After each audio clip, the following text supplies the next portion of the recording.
starts now.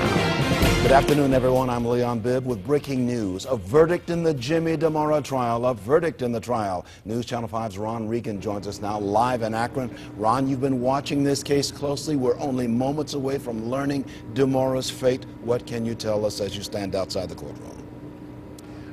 Leon, this has been quite a couple of minutes here. Mr. Dimora and his attorneys went into the courthouse about 2 minutes ago.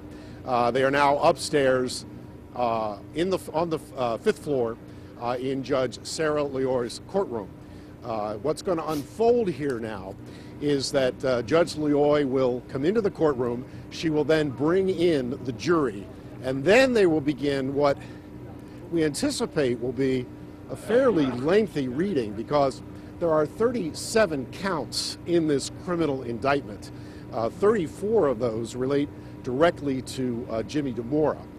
8 of those relate to his co-defendant, Michael Gabor. And just to refresh your memory a little bit, Michael Gabor was hired in the county auditor's office, and he quickly became friends with both Russo and Dimora.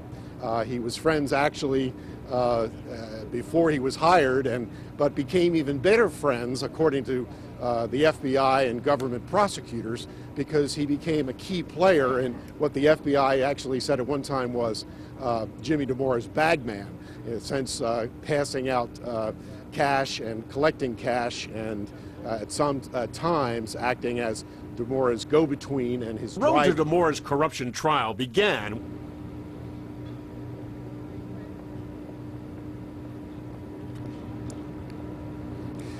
So as we wait here, the next thing that we need to be looking at closely is how the jury reacts to that count one. If there is a guilty verdict on count one, that means that they have found Jimmy Dimora guilty of 2 counts of overt acts, criminal acts.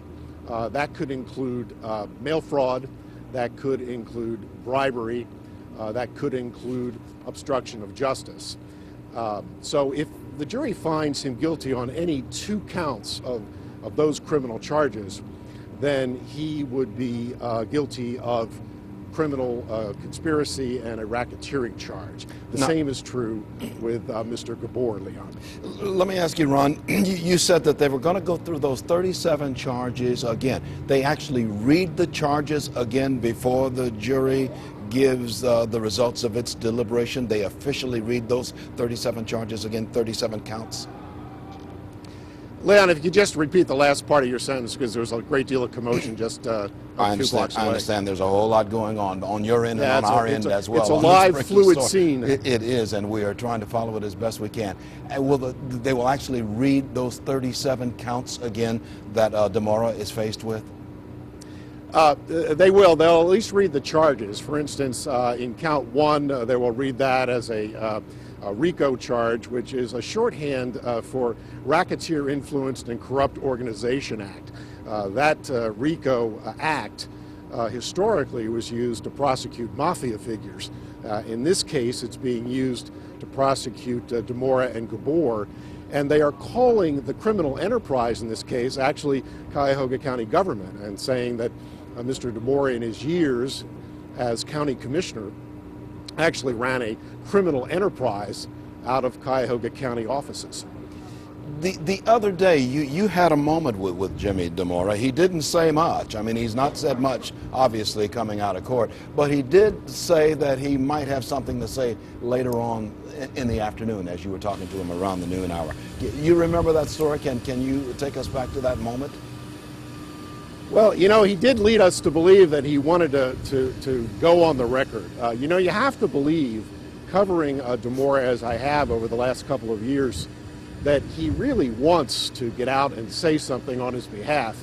I know that his attorney has told him not to, and his attorney has done a pretty effective job of keeping Jimmy Dimora quiet, which is quite a job, because, Leon, if you recall back, even as soon as the FBI raids in July of 2008, and it's almost impossible now to think that it was that long ago, but Jimmy Dimora very frequently would talk about his innocence. He'd talk about the charges. I think there are a couple of very famous quotes that I think we all remember. At one time, Jimmy Dimora proclaimed that, I'm no angel, but I'm not a crook. At another time, he tried to put it off that all of this was because he was of Italian descent and that he was overweight. Right. And so he enjoys telling his side of the story, and we anticipate he'd do that again. He has always enjoyed the camera. I have covered Jimmy Dimora for about 30 years or so in this city, even when he was the mayor of Bedford Heights, and he always had something to say, always was in front of the microphone, but it has been interesting to watch the last many months now, certainly the last several months on this case. He has been noticeably quiet, except to say that one day he's going to have something to say. Leon, if I could interrupt you for a second, we prepared a report that outlines the charges in the indictment. Now, this report, I want to bring your attention to it because we first aired this report in September of 2010 when Jimmy Dimora was initially indicted and then immediately arrested. And I'd like to show you that report if we can, because I think it will very clearly lay out the charges both against Mr. Dimora and Mr. Gabor. We'll see, we're in the process of trying to pull all of this out of our files. Our crew is working quite well on this Sure. in the control room and inside the news operation here, but we're trying to pull all of that out of the archives. While you're standing there in downtown Akron, kind of set the stage for us, for those who may be just joining us. Set the stage for what happened and how it appeared as Jimmy Dimora and Michael Gabor walked down that long walk down the sidewalk on their way into the courthouse. Sure. Well, it was a little bit before noon when the jury rang the buzzer that goes directly into the courtroom, and that was the signal that they had something going, and at that point the note was passed to the clerk there that there was in fact a verdict. If we have that report, I'd like to go ahead and show it to you now, Leon, because I think it will really set up the charges against Mr. Dimora. It's a beautiful day in Cleveland, Ohio. Sun shining. On the steps of the federal courthouse, Commissioner Dimora insisted he was innocent. And I really believe that I've done nothing wrong. The audits have shown that. Taxpayers have not at $1 had any loss of money from any decision that I made with regard to any awards of any business in county government since I've been a commissioner. It was a halfway house in this Cleveland building that got the attention of the FBI. By July 2009, Brian Schuman, who ran Alternative Agency Incorporated, pled guilty to bribing Commissioner Jimmy Dimora. In return, Schuman allegedly got a $250,000 contract for his halfway house. I have no comment as well. Thank you, everybody. But he admitted that he conspired with county employee J. Kevin Kelley and paid for trips to Las Vegas and New Orleans, expensive meals, and at least $1,000 for personal services for Dimora. Then came more allegations of free work done at Dimora's home.